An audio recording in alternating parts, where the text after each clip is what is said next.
Hello, everyone.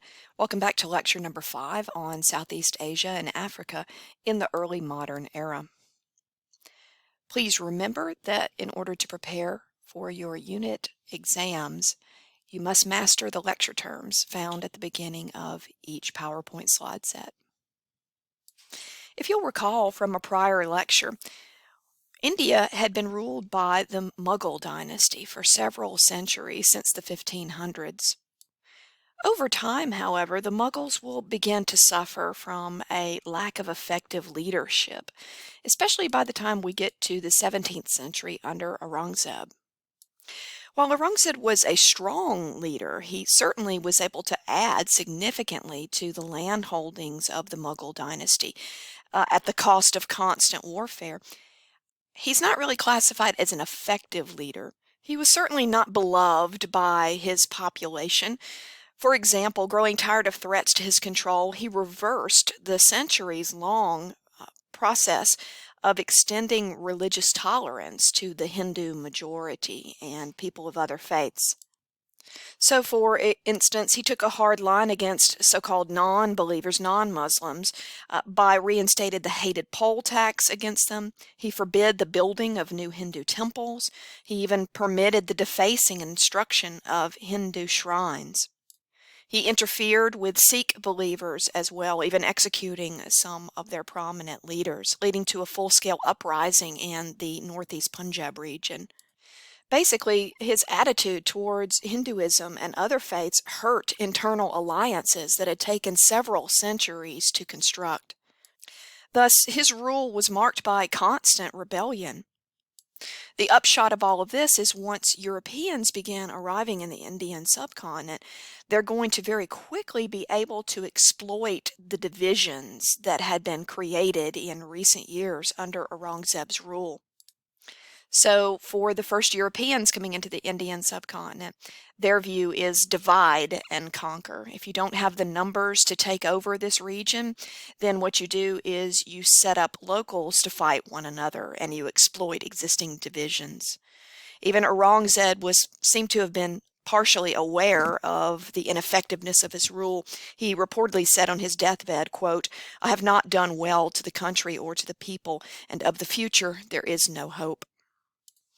The first Europeans into the Indian subcontinent took advantage of this widespread unrest and low-level civil war to establish a control over trade in a number of luxury items like spices, cotton cloth, and jewels. Here on the slide is a map showing some of the earliest European settlements in India.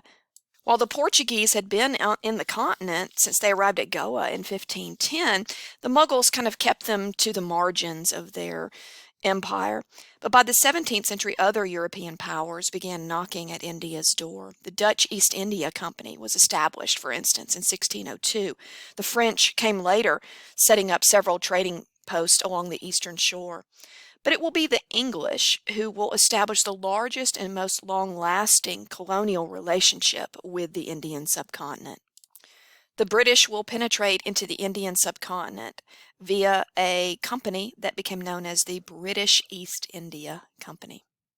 And an important point to make at this juncture is to try to convey the importance of the British East India Company to the Crown of Britain. In other words, while this was technically a privately held company, their operations in what will become a British colony of India over time, they cannot operate without the consent of the British Crown. So basically, whatever the British East India Company does is supported by the monarchy of Britain. There were a number of products that the British East India Company will wrest control over, their production as well as their distribution: cotton cloth, indigo, opium, raw silk, pepper and saltpeter, an important ingredient in gunpowder. Tea, of course, became a huge export item as well. The means by which the British began to quickly expand their areas of economic control involved intervening in local disputes by pitting different factions against one another.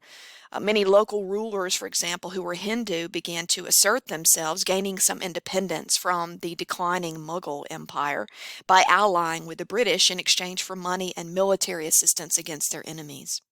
As a result, the British were able to quickly establish trading posts in Madras, Bombay, Bengal. By the end of the 17th century, they had even expanded around the Ganges River delta to the city of Calcutta.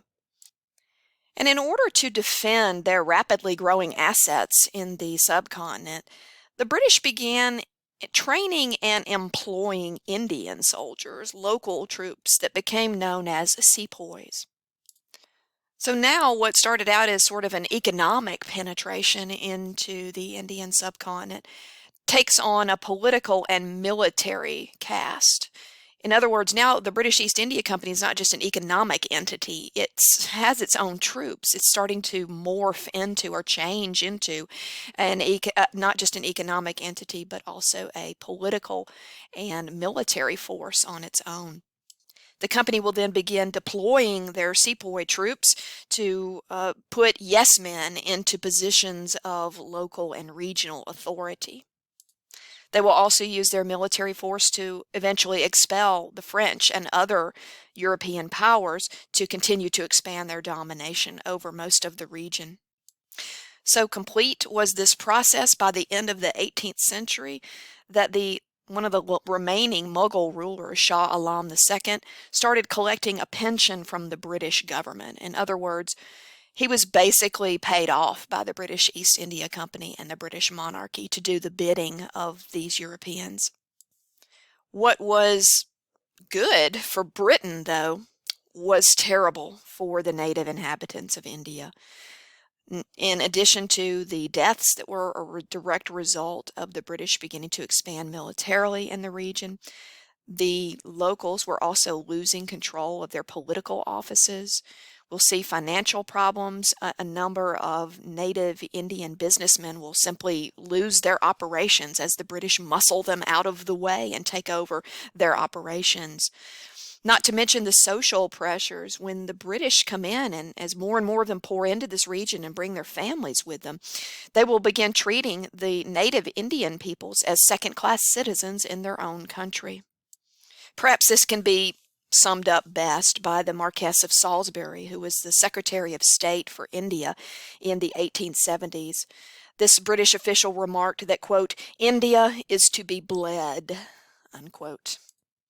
India, in other words, at this stage, only exists to be, exploited essentially by the British. Let's turn now to African civilizations on the eve of European colonization of their continent. Africa has always been and remains an incredibly diverse continent. Over 2,000 languages are currently spoken in this continent. There are thousands of different linguistic and ethnic groups as well, from the Ashantis to the Mandingas to the Yorubas. This continent has also been very diverse religiously as well, from Coptic Christianity in Ethiopia to Islam to the native polytheistic faiths, which still continue to the present day. When we talk about European exploration of the African continent, it actually begins as early as the 15th century, with the country of Portugal seeking a faster way to get from Western Europe to East Asia to support the spice trade. As early as the 1440s, the Portuguese began sailing along the west coast of Africa and settling and taking control over a number of island chains, such as the Cape Verde Islands. The Portuguese will be growing sugar cane for production and ultimately sail back on the European continent, a place where it's simply too cold to grow that particular crop. And what the Portuguese will begin doing is landing on the mainland of West Africa and beginning an exchange, a grim exchange, I might add. What they will be offering many of these West African tribal chiefs are European firearms, advanced, more deadly weapons technology. They will offer these African tribal chiefs guns in exchange for human cargo. So the first slaves, African slaves, are not taken to the New World since we're not quite there yet chronologically. Instead, these African slaves will be boarded on ships and taken to these islands off the west coast of Africa to grow sugarcane for the Portuguese. Moving forward in time, though, as we begin to see the discovery of the so-called New World of the Americas, first by the Spanish, we will begin to see the Portuguese and then also now the Spanish and then later the French and the English. Now they too will be landing on the west coast of Africa and boarding cargo, human cargo, to be taken to the Americas. This becomes known as the Atlantic system. And it involves, of course, the forced passage over several centuries of millions and millions of African people. This journey across the Atlantic Ocean was deadly enough for free passengers. It was even more deadly for those who had no freedom of movement. You can see the diagram of a slave ship from the 18th century. You can see how the African slaves were chained. They're stacked up almost like firewood. In such an environment, you can see that disease would spread very, very quickly. They were not unchained to, use the restroom. So you can imagine that the slightest cut in such an unhygienic environment would quickly lead to infection and ultimately sepsis. They were not given adequate water, so dehydration also forced an early end to the lives of these African slaves. It was simply miserable and inhumane, their treatment. Many died before even reaching the Americas. Some figures estimated at a 30% mortality rate for these slaves ripped from their homeland in Africa and forced across the Atlantic Ocean in this middle passage. So turning to the effects of the transatlantic slave trade on African civilizations, in a word, it's catastrophic. An estimated 12 million men, women, and children stolen from the continent of Africa between 1500 and 1800. Over a span of 400 years, along with the deaths of countless millions from the point of enslavement, often fighting their kidnappers, the forced removal of populations put a permanent brake on the population growth in Africa. If you'll take a look at the estimate of world population chart that I have here on the slide, if you'll notice, the African population stays steady and doesn't grow as it does in Europe and Asia. It stays steady at about 100 million from 650 to from 1650 to 1750 to 1850. It stays the same and only begins to grow after the slave trade is ended during the 19th century, and even then it's only at 120 million by 1900. This population stagnation led to low productivity in agriculture and handicrafts. A lot of land was left uncultivated because there simply was no one to work the land back home in Africa. Slow economic development resulted in many regions, and the adoption of new technology also took much longer. So what this horrific practice of this transatlantic slave trade will do is basically just permanently slow the technological and intellectual development and economic development of Africa for several centuries. And of those who were left behind, heightened warfare among tribal leaders was even deadlier because you have the introduction of all this newer, deadlier weapons technology from the European trade. A perfect example of a society devastated by the transatlantic slave trade and later European colonization will be the Kingdom of Congo in Central Africa. The residents there spoke the Kikongo language. They were a polytheistic people. There existed prior to all of this a vigorous trade in items such as ivory, cloth, and pottery. And then we see the introduction of the Portuguese first. Then that will be followed by French colonization as well as Belgian colonization of the region. We'll pick up with our story of the Kingdom of Congo in part 2 of this lecture.